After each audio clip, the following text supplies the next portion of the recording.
சாண்டில்யன் எழுதிய கடல் புறா அத்தியாயம் 23 விடுதலைக்கு வழி.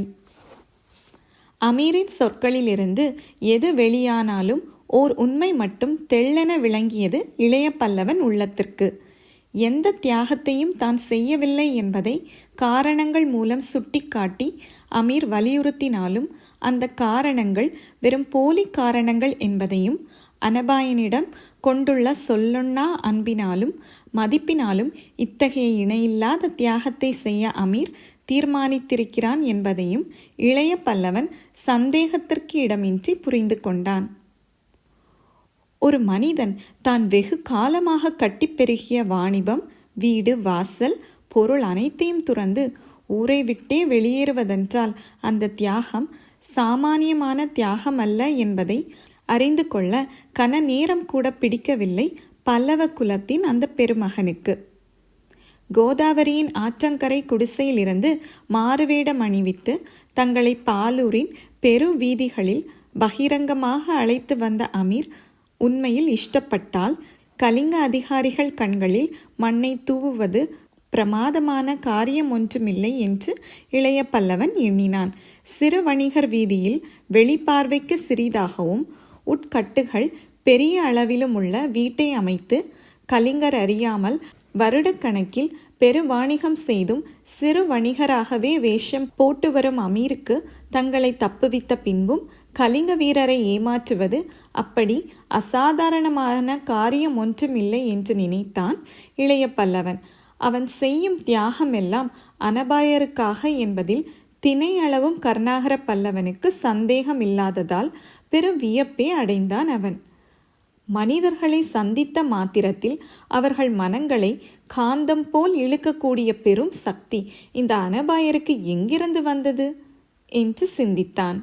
மனிதர்கள் உடல், பொருள், ஆவியை துறப்பதற்கு சமமான அன்பை வித்திடக்கூடிய திறன் வாய்ந்த இந்த அனபாயர் சோழ அரியணையில் அமர்ந்தால் தமிழகத்தின் சிறப்பு எத்தனை ஓங்கும் என்பதை எண்ணி பார்த்து மேலும் மேலும் பிரமிப்பே அடைந்தான் கருணாகர பல்லவன். காந்தம் என்னை இழுக்கிறது என்று அமீர் சொன்னதை கேட்டதும் அந்த காந்தம் அனபாயனாகத்தான் இருக்க வேண்டும் என்று தீர்மானித்தான். ஆனால் அந்த தீர்மானத்துக்கு குறுக்கே சந்தேகம் ஒன்று புகுந்து கொண்டது. காந்தம் என்று அமீர் கூறியது அனபாயனை என்றால் அவன் கண்களில் அத்தனை தூரம் புத்தொளி ஒன்று பிறப்பதேன்? அவன் அந்த சீன கடலோடியை நோக்குவது ஏன்? ஏதோ புரிந்ததற்கு அறிகுறியாக அந்த சீன கடலோடி தலையை அசைப்பானேன் என்றெல்லாம் எண்ணி பார்த்த இளைய பல்லவன் தான் ஆராய்ந்து உணர முடியாத ஏதோ பலத்த அபிலாஷனை ஒன்று அமீரின் உள்ளத்தில் உலாவுகிறது என்று திட்டமான முடிவிற்கு வந்தான். ஆனால் அந்த அபிலாஷனை எதுவாக இருக்கக்கூடும் என்பதை மட்டும் அவனுக்கு விளக்கம் கிடைக்கவில்லையாதலால் அவன் நின்ற நிலையிலேயே அனபாயன் மீது கண்களை திருப்பி கண்கள் மூலமாகவே கேள்வி ஒன்றையும் வீசினான். அந்த சமயத்தில் அனபாயன் முகத்திலும் சிந்தனை பலமாக பரவி கிடந்தது. கிட்டத்தட்ட கருணாகர பல்லவன் உள்ளத்தே எழுந்த கேள்விகளை போன்ற கேள்விகளை அவன் சிந்தனையிலும் எழுந்துலாவிக் கொண்டிருந்தன. காந்தம் என்னை இழுக்கிறது என்று எதை குறிப்பிட்டான் அமீர்?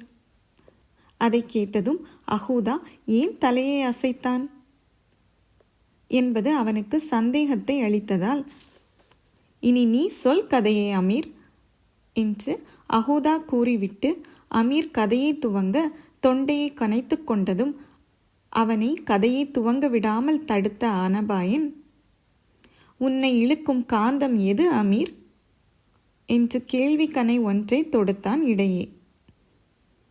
கதையை துவங்க முயன்ற அமீர் தனது நாவில் உதயமான சொற்களை சரையில் என தேக்கிக் கொண்டு புத்தொளி ஜொலித்த தன் கண்களை அந்த அறையை சுற்றி ஒரு முறை ஓடவிட்டான். அனபாயன் கேட்ட கேள்வி அங்கிருந்த ஒவ்வொருவர் முகத்திலும் புறப்படுவதை கவனித்தான். அந்த பார்வையில் சந்தேகத்துளி விடுவதையும் அவன் புரிந்து கொண்டதன்றி அதன் காரணத்தையும் ஓரளவு ஊகித்து கொண்டான். ஆதையல்லால் அஹூதாவிடம் திரும்பி இதழ்களில் புன்முறுவல் ஒன்றை கொட்டினான். அத்துடன், நான் சொல்வதை இவர்கள் யாரும் நம்பவில்லை என்று சீன கடலோடியுடன் சுட்டிக்காட்டினான். அமீரின் சொற்களை ஆமோதிக்கும் வகையில் தலையை அசைத்த அஹூதா, இவர்கள் நம்புவது கஷ்டம், சந்தர்ப்பங்கள் அப்படி இருக்கின்றன. தவிர இவர்கள் காந்தத்தின் சக்தியை அனுபவிக்காதவர்கள் என்று பதிலும் சொன்னான். இந்த சில வார்த்தைகளை உதிர்த்த அஹூதாவின் சொற்களில் அன்பு கனிந்து கிடந்தது. அது அமீரிடம் ஏற்பட்ட அன்பா அல்லது காந்தம் என்று சொல்கிறார்களே அதன் நினைப்பால் ஏற்பட்ட கனிவா? விடை சொல்ல முடியாத அளவிற்கு அந்த கொள்ளைக்காரன் குரலும் குலைந்து கிடந்தது. காந்தம் எதுவாயிருந்தாலும் அதை நினைத்த மாத்திரத்தில் அந்த கொள்ளைக்காரன் குரலில் குலைவையும் கண்களில் பேரொளியையும் வரவழைக்கக்கூடிய சக்தி அதற்கிருக்கிறது என்பதை அறிந்த அனபாயன் மிகவும் வியப்பெய்தினான். எங்களுக்கு காந்தத்தின் அனுபவம் இல்லாமல் இருக்கலாம், ஆனால் அனுபவம் உள்ளவர்கள் அதை விளக்கலாம் அல்லவா என்று வினவினான். அந்த வினாவை கேட்டதும் சற்றே சங்கடப்பட்ட அமீர், விளக்குவது அவசியமா என்று வினவினான். மிகவும் அவசியம் என்று திட்டமாக கூறினான் அனபாயன். அனபாயரே, நான் சொன்னதில் நம்பிக்கை இல்லையா உங்களுக்கு என்று மீண்டும் கேட்டான் அமீர். அனபாயன் விழிகள் அமீரின் மீது அன்பு வெள்ளத்தை சொரிந்தன. எங்கள் நிலைமை உனக்கு விளங்குகிறதா அமீர்? நாங்கள் அரச குலத்தில் பிறந்தவர்கள், சில சம்பிரதாயங்களுக்கும் நல்லுணர்ச்சிகளுக்கும் அடிமைப்பட்டவர்கள். உன்னை நாசம் செய்து ஆபத்தில் இருந்து தப்புவதை நல்ல இரத்தமுள்ள மன்னகுல தோன்றல் எதுவும் ஒப்புக்கொள்ளாது. உன் வாணிபத்தை ஒழித்து உன்னை நாடு கடத்தி நாங்கள் தப்ப இஷ்டப்படவில்லை. நீ தியாகம் செய்யவில்லை என்று சொல்கிறாய், அது உண்மையல்ல. இதைவிட பெரும் தியாகத்தை உலகத்தில் யாரும் செய்ய முடியாது. என்னிடம் கொண்ட அன்பினால் நீ இந்த தியாகத்தை செய்ய முன் வந்திருக்கிறாய். இதை நீ மறுத்தால் நானோ கருணாகரனோ காஞ்சனாதேவியோ எப்படி ஒப்புக்கொள்ள முடியும்? முடியாது, ஒரு காலம் முடியாது என்று அனபாயன் பேச்சிலும் அன்பு வெள்ளம் கரை புரண்டு ஓடியது. அமீரின் பெரு விழிகளில் நீர் மெல்ல திரண்டது. பின்புறமாக தலையை திருப்பி பக்கத்தில் தொங்கிக் கொண்டிருந்த அங்கியின் பகுதியை எடுத்து கண்களை துடைத்து கொண்டான். பிறகு மீண்டும் திரும்பி அனபாயனை நோக்கி கேட்டான், நீங்கள் இந்த பாலூர் வராதிருந்து நான் என் குருநாதரை மட்டும் சந்தித்திருந்தால் என்ன நடந்திருக்கும் என்று நினைக்கிறீர்கள்? என்ன நடந்திருக்கும் என்று அனபாயனும் பதிலுக்கு கேட்டான். நான் சொன்னால் நம்ப மாட்டீர்கள், என் குருநாதரையே கேளுங்கள் என்றான் அமீர். அஹூதாவின் மீது தன் விழிகளை திருப்பினான் அனபாயன். அஹூதாவின் சிறு விழிகளில் ஆரம்பத்தில் இருந்த புத்தொளியே பரவி கிடந்தது. அனபாயன் விழிகளில் தொனித்த கேள்விக்கு பதில் சொல்லிய அவன் குரலிலும் பெருத்த உறுதி இருந்தது. அப்பொழுதும் இந்த வாணிபம் விற்கப்பட்டிருக்கும் என்று திட்டமாக கூறினான் அஹூதா. ஏன் என்று குறுக்கிட்டான் இளைய பல்லவன். காந்தம் இழுத்திருக்கும். இன்னும் அதிக திட்டமாக வந்தது அஹூதாவின் பதில். என்ன காந்தம் அது என்று மறுபடியும் கேட்டான் இளைய பல்லவன். அஹூதாவின் சொற்கள் நிதானமும் உவகையும் கலந்து ஒலித்தன. கடலெனும் காந்தம் என்ற அஹூதா மிகுந்த பெருமையுடன் அமீரை பார்க்கவும் செய்தான். கடலெனும் காந்தமா? இளைய பல்லவன் அனபாயன் இருவருமே ஏக காலத்தில் வியப்புடன் கேள்வியை வீசினார்கள்.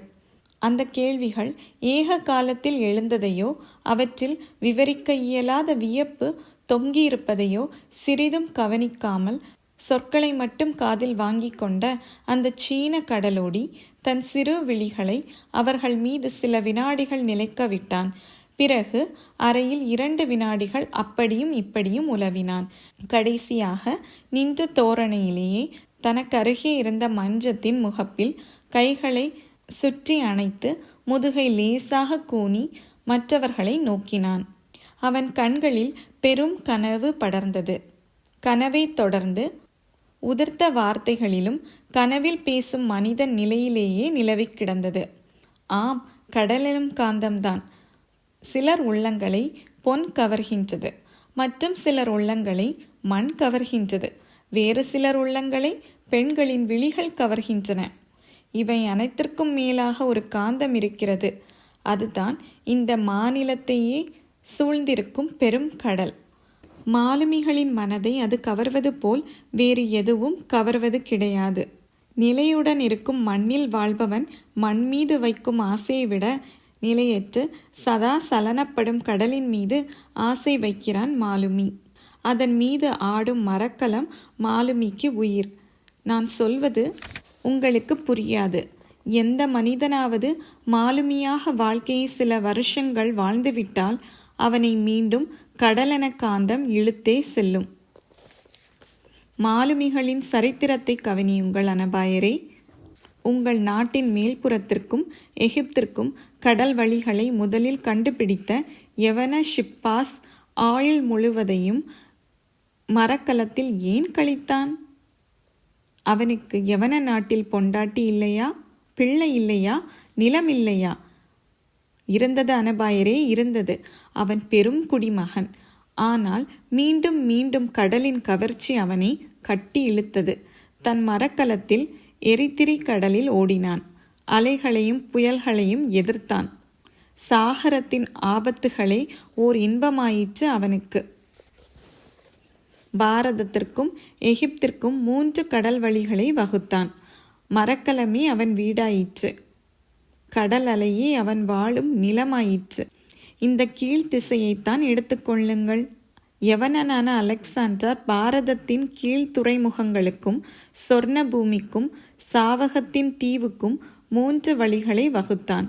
இந்த கடல் பிராந்தியத்தின் அபாயங்கள் உங்களுக்கு தெரியாது. இன்றும் புகாரிலிருந்தும் நாகையிலிருந்தும் மரக்கலங்கள் பாலூர் வந்தே கீழ்த்திசை செல்கின்றன. ஏன், நேர்கிழக்கு வழிகளில் கடல் சுழல்களும் பேரலைகளும் கடும் புயல்களும் உண்டு. அந்த வழியிலும் சில மாலுமிகள் செல்கின்றார்கள்.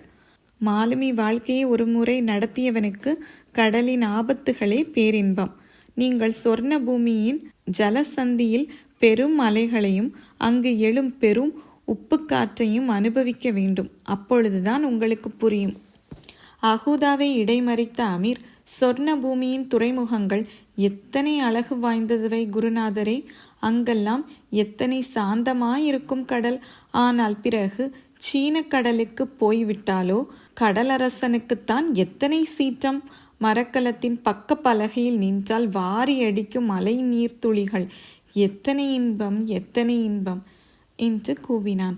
அகூதாவின் கண்களைப் போலவே அவன் கண்களிலும் கனல் விரிந்து கிடந்தது. அந்த சமயத்திலும் அந்த 2 பெரும் மாலுமிகள் அந்த அறையையும், ஏன் தாங்கள் அனைவரையுமே மறைந்து விட்டதையும், இருவரும் சீன கடலில் சஞ்சரிக்க ஆரம்பித்து விட்டதையும் சந்தேகமற உணர்ந்து கொண்டான் அனபாயன். மனித உணர்ச்சிகளை அத்தனை தூரம் கவரக்கூடிய கடலை பற்றி சற்று பொறாமையும் அடைந்தான். அதுவரை அமீரை திறமையுள்ள மாலுமி என்று மட்டுமே நம்பியிருந்தான் அனபாயன். அவன் கடலிடம் காதல் வெறி கொண்ட உலகத்தின் மிக சிறந்த கடலோடிகளில் ஒருவன் என்பதையும் அன்றே புரிந்து கொண்டதால் சொல்லொன்னா ஆச்சரியத்திற்கும் உள்ளானான். அகூதாவின் பேச்சை கேட்க கேட்க கடலில் மரக்கலத்தில் ஓடுவது போன்ற உணர்ச்சிகளை பெற்றதால் இருப்பிடத்தை அறவே மறந்த அமீர் சில வினாடிகள் பேசாமல் இருந்தான். பிறகு கடலை விட்டு நிலத்தில் காலடி எடுத்து வைத்து, உண்மை இதுதான் அனபாயரே, உங்களுக்கு மண்ணாசை இருப்பது போல் எனக்கு கடலாசை. இந்த ஊரில் வாணிபம் நடத்திய நாட்களில் எத்தனை நாள் கடலோரத்தில் உட்கார்ந்திருப்பேன். எத்தனை நாள் கடலின் பரந்த நீரை அவற்றிற்கு பால் உள்ள நிலங்களையும் நோக்கியிருப்பேன். எத்தனை நாள் கடல் வாழ்க்கையை நினைத்து பெருமூச்சு விட்டிருப்பேன் என்பது உங்களுக்கு தெரியாது. உங்களை தப்புவிக்க நீங்கள் வழி கேட்டதும் சற்று திணறினேன். ஆனால் குருநாதரை கண்டேன். திட்டம் வினாடி நேரத்தில் உருவாயிற்று. உங்களை, ஏன் என்னையும் வெகு சுலபமாக இந்த ஊரிலிருந்து வெளியேற்றிவிட முடியும். சற்று இப்படி வாருங்கள் என்று கூறிய அமீர் மற்றவர்களை தன்னை தொடரும்படி சைகை செய்துவிட்டு அறையை விட்டு வெளியே நடந்தான். மற்றவர்களும் அவனை தொடர்ந்து சென்றார்கள். அந்த வீட்டின் மற்றொரு கட்டை தாண்டி கடைசி கட்டுக்கு வந்த அமீர் அந்த கட்டின் இறுதியில் இருந்த வாயிற்படியை சற்று காட்டினான். பிறகு பக்கத்தில் இருந்த ஒரு பெரும் அறையை சரையலென திறந்தான். இதுவே நம் விடுதலை வழி 1, 2, 3, 4 என 4 பெரும் பிசாசுகளை கையால் சுட்டி எண்ணியும் காட்டினான். அதற்கு மேல் யாருக்கும் விளக்கம் தேவையில்லாதிருந்தது. திட்டமும் கதையும் தெளிவாக புரிந்தது மற்றவர்களுக்கு. திட்டம் புரிந்தது, அது விடுதலைக்கு நிச்சயம் வழி என்றும் புரிந்தது. ஆனால் அந்த வழியை ஒப்புக்கொள்வதா என்ற நினைப்பால் பெரும் சீற்றமே ஏற்பட்டது மற்றவர்களுக்கு. சீரும் விழிகள் பல திரும்பின அரபு நாட்டு அமீர் மீது.